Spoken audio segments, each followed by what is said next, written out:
Fala aí pessoal, tudo bem? Questãozinha aí do simulado do FB, a parte de física. É uma questão assim, relativamente fácil, mas que você precisa ter uns conhecimentos prévios para conseguir acertar.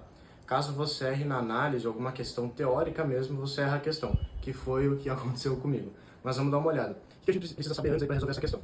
Primeira coisa é a segunda lei de Newton, classicona, força igual massa vezes aceleração, que também a gente vai ter, seguindo disso, a ideia de força-peso, né? A massa vezes a aceleração da gravidade, né? Aqui a gente tem uma aceleração da gravidade, então também teria a força-peso.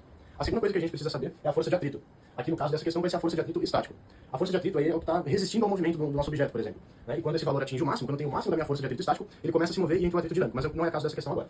E por último a gente vai ter a lei de Hooke, né? A lei da força elástica. A força elástica é uma força um tanto quanto específica, assim, é meio curiosa porque ela é uma força restauradora. O que isso quer dizer? Aí você pensa numa mola. Se eu pego uma mola e espicho ela, na hora que você solta, você já deve ter visto uma vez na sua vida, se você solta uma mola que você espichou, ela volta pro comprimento, pro alongamento natural dela. Ela vai voltar. Da mesma forma, se você comprimir uma mola, ela vai exercer força para fora, porque ela quer voltar pro comprimento original. Então, a força elástica ela é menos kx. Menos K. K aqui é uma constante elástica, né? Então essa constante vai depender de material para material, e X vai ser a minha deformação que eu vou exercer, que eu vou fazer nessa mola. E só voltando, na força de atrito, a força de atrito estático máximo, então a fórmula é a mesma do atrito dinâmico, ou do atrito cinético, né? Mas aqui que eu vou ter? Eu vou ter μ. μ é uma constante de atrito, é um coeficiente de atrito que vai variar de material para material. E o N aqui é a minha força normal, a minha força de contato que a superfície vai exercer ali no nosso objeto. Beleza, dito isso, agora vamos dar uma estudada no nosso caso. Eu tenho então um plano inclinado com dois bloquinhos, aqui eu nomeei o bloquinho de baixo de 1 e o bloquinho de cima como 2. Eles estão ligados por uma mola e estão no plano inclinado com inclinação alfa. Legal. A minha questão pede para determinar a deformação máxima dessa mola. E aí vai entrar na nossa primeira análise. Quando que essa deformação máxima vai acontecer? Bom, aí a gente pensa, eu estou alongando uma mola.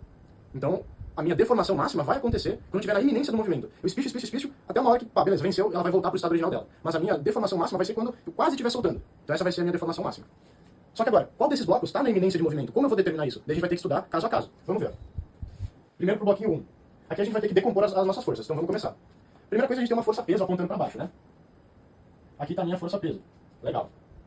Como eu estou no plano inclinado, eu tenho que decompor esses vetores. Então eu vou ter uma componente paralela e uma componente perpendicular. Que a gente vai chamar então de Px, a componente paralela. Px. E a componente perpendicular, eu vou chamar de Py. Legal. E além disso eu tenho a minha força de contato também, né? Como eu falei, a força que a superfície vai exercer no bloco. Então, e ela é também perpendicular, né? Então ela está aqui oposta à força Py. Além disso, o que mais eu vou ter aqui? Olha, concordo então que esse bloco está querendo descer, né? Eu tenho uma força puxando ele para cá. Se eu estou espichando essa mola, você deve concordar comigo que ela está tentando puxar esse bloco para cima, porque ela quer voltar para o comprimento original dela. Então ela está tentando fazer isso aqui.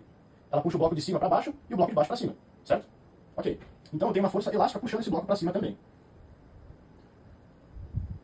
Força elástica. E eu tenho mais uma força, né? Que é a força de atrito. Se esse bloco está querendo descer, o atrito está tentando impedir que isso aconteça, ele está dificultando esse processo. Então eu tenho uma força de atrito aqui também.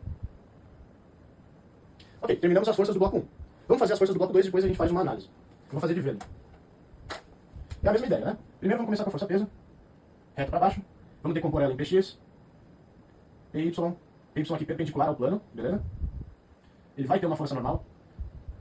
E agora a gente tem uma diferença aí com a força elástica, né? Como eu falei, a mola ela quer voltar para o comprimento natural dela. Então ela está puxando o bloco de baixo para cima e puxando o bloco de cima para baixo. Ela está fazendo isso aqui. Então para onde que vai apontar minha força elástica nesse caso? É para cá. Então tenho a minha força elástica. E o atrito, ele está contrário à força-peso, né? O bloco está sendo puxado para baixo, então o atrito vai estar dificultando esse processo aqui para cima. Ok, agora vamos analisar. Olha só, eu quero a situação em que o meu bloco está na iminência do movimento. Qual que é a situação mais crítica que eu tenho aqui? Ora, se esse sistema está parado, ele está estático, a gente vai ter que o somatório das minhas forças, né? O somatório das forças tem que ser igual a zero. Porque esse sistema não está se mexendo, ele está parado. Então, vamos dar uma olhada aqui. No primeiro bloco, no primeiro caso, eu tenho a força Px puxando para baixo e a força elástica e a força de atrito para cima. Se ele está parado, Px tem que ser igual à força elástica mais a força de atrito. Porque essas forças vão se anular. Se ele está parado, eu não tenho força resultante. O meu Py vai anular com a minha normal e o meu Px vai anular com essa soma da força elástica mais a força de atrito. Como eu falei, ele está parado. Ok. Vamos olhar então no segundo caso. No segundo caso é diferente. A soma da minha Px com a minha força elástica vai anular com a força de atrito. Então é diferente. Eu tenho Px mais força elástica igual a força de atrito. Tá. Qual dessas situações então é a mais crítica? Olha, visualmente a gente já consegue definir, consegue determinar que é a situação 2. Porque você concorda que eu tenho uma força de atrito muito maior no segundo caso do que no primeiro? Aqui o atrito vai ter uma participação muito menor para igualar essas forças, porque ele vai estar somando com a força elástica. A força elástica vai conseguir ajudar, então é uma situação muito menos crítica. Quem está na iminência de movimento, na verdade, é esse bloco de cima. Porque o atrito está fazendo uma força muito maior. Ele está tendo que igualar a soma do peso com a força elástica. Então esse aqui está muito mais perto de bater o nosso atrito estático máximo e começar a se mexer. Então a gente vai trabalhar para determinar essa equação com o nosso bloquinho de número 2. Beleza. Então vamos lá. Primeira coisa que a gente tem que determinar vai ser o ângulo aqui. A gente vai ter que colocar um ângulo entre essas forças. Aqui é uma questão mais de geometria. Mas tentando explicar assim brevemente, vamos ver aqui, ó, esse bloquinho vai estar, né, com o Py para cá e o P reto para baixo, certo? Isso foi o que eu tinha falado antes. A gente pode fechar um triângulo retângulo aqui, né? É uma explicação meio breve, mas enfim. o alfa e esse ângulo que eu tenho aqui em cima, que é 90 menos alfa, porque eles são complementares, a soma deles vai ter que dar 90, porque a soma dos ângulos internos de um triângulo é sempre 180, então aqui em cima eu tenho 90 menos alfa. Agora, se PY é perpendicular ao meu plano inclinado, ou seja, ele faz 90 graus com o meu plano inclinado, se eu tenho 90 menos alfa, que ângulo eu tenho que ter aqui para fechar 90? É alfa, né? Então aqui eu também tenho alfa. É mais de geometria, mas é por isso que eu sempre vou ter a minha angulação, eu não digo sempre, mas quase sempre, imagino, eu vou ter o meu ângulo ali entre a componente do peso e a componente vertical. Ou seja, o meu ângulo está aqui também. Agora vamos partir para a conta então. Primeira coisa, eu falei que o somatório das forças é igual a zero, então vamos trabalhar com isso, porque aqui pode surgir uma dúvida muito pertinente. Porque se a gente for ver, a fórmula da força elástica, de acordo com a lei de Hooke, é menos kx. Então, eu vou ter o quê? Eu vou ter px, e aqui eu vou adotar um sentido. Eu vou dizer que para cima do plano é positivo e para baixo é negativo. Só para conseguir, então, ajustar os meus sinais mais tranquilo. Beleza? Ok, se esse meu bloco para baixo é negativo e para cima é positivo, o que eu vou ter? O px e a força elástica, o meu peso na componente x e a força elástica, eles estão indo para o sentido negativo. Então, negativo. Menos a força elástica. Vou escrever como força elástica mesmo para não confundir. A minha força de atrito, ela está no sentido positivo. Então, mais força de atrito, isso tem que ser igual a zero. A gente vai determinar, então, que a força de atrito ela é igual a px, vou passar para o outro lado, né? Mais força elástica. E agora a gente só substitui e vai matar essa questão. Primeiro vamos achar, então, quem que é a força de atrito e o meu px. A força elástica a gente já tem, né? Aqui que é kx. No caso aqui vai ficar kx porque passou, né? Agora está positivo, então vai ser kx. Quem que é o meu px e a minha força elástica? É isso que eu vou determinar agora. O meu px, daqui eu fiz uma decomposição de vetores, beleza? Eu tenho P para baixo, EY, e esse meu px está apontando perpendicular aqui. Mas você concorda que eu posso escrever ele aqui embaixo também, né? Sem problema nenhum. Eu posso escrever o meu px aqui. Eu só joguei ele daqui para cá. E aqui em cima eu tenho o meu ângulo alfa, legal. Agora então vamos determinar o que é cada um. Aqui a gente vai ter um triângulo retângulo, né? Esse aqui está perpendicular, então a gente vai ter feito um triângulo retângulo, a gente consegue usar as relações métricas do triângulo retângulo, né? Para seno, cosseno e tangente. Vamos lá. Quem que é o meu px? P é massa vezes gravidade.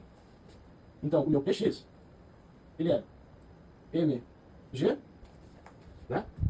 É a minha própria força-peso vezes o seno de alfa. Por quê? Cateto oposto por hipotenusa, né? Então, o cateto oposto é o meu px, então, vezes seno de alfa. Ok, decompus, legal. E o meu py, só por anotar também, a gente não vai usar ele aqui, mas vai ser a minha força-peso, mg, vezes o cosseno, porque ele é o cateto adjacente desse meu triângulo. Adjacente por hipotenusa é cosseno, então, vezes cosseno de alfa. Ok, determinei então. E agora, quem que é a minha força de atrito? A minha força de atrito, ela é mi vezes a normal. Só que quem é a minha normal? Vamos observar aqui. A minha normal, ela está oposta à minha força py. Logo, elas vão se anular, porque esse meu sistema está estático, ele não vai pular fora do meu plano inclinado. Então, elas vão se anular. Então, eu posso afirmar que n é igual a py. Se n é igual a py, o que vai ser isso aqui? A minha força de atrito vai ser mi vezes py, né? E meu py é p mg, né? No caso, mg cosseno alfa. Poderia trabalhar aqui esse mg como força-peso, mas vamos deixar mg, fica mais clara a explicação.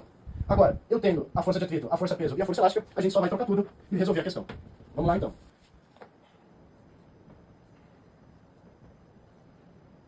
Minha força de atrito, minha mg cosseno alfa, ela é igual à minha força-peso, que eu determinei que é mg, seno alfa, mais kx, da força elástica. Vou passar esse, como eu quero o x, né? Eu quero a minha deformação da mola, a gente vai tentar isolar esse x. Primeiro eu vou passar esse mg seno alfa, o meu px, diminuindo aqui. Então eu vou ter mg cosseno alfa menos mg seno alfa igual a kx. Aqui concorda que eu posso botar o mg em evidência, né? Eu vou ter mg, botei em evidência, eu vou ter mi cosseno alfa menos seno alfa. E eu vou passar esse k dividindo.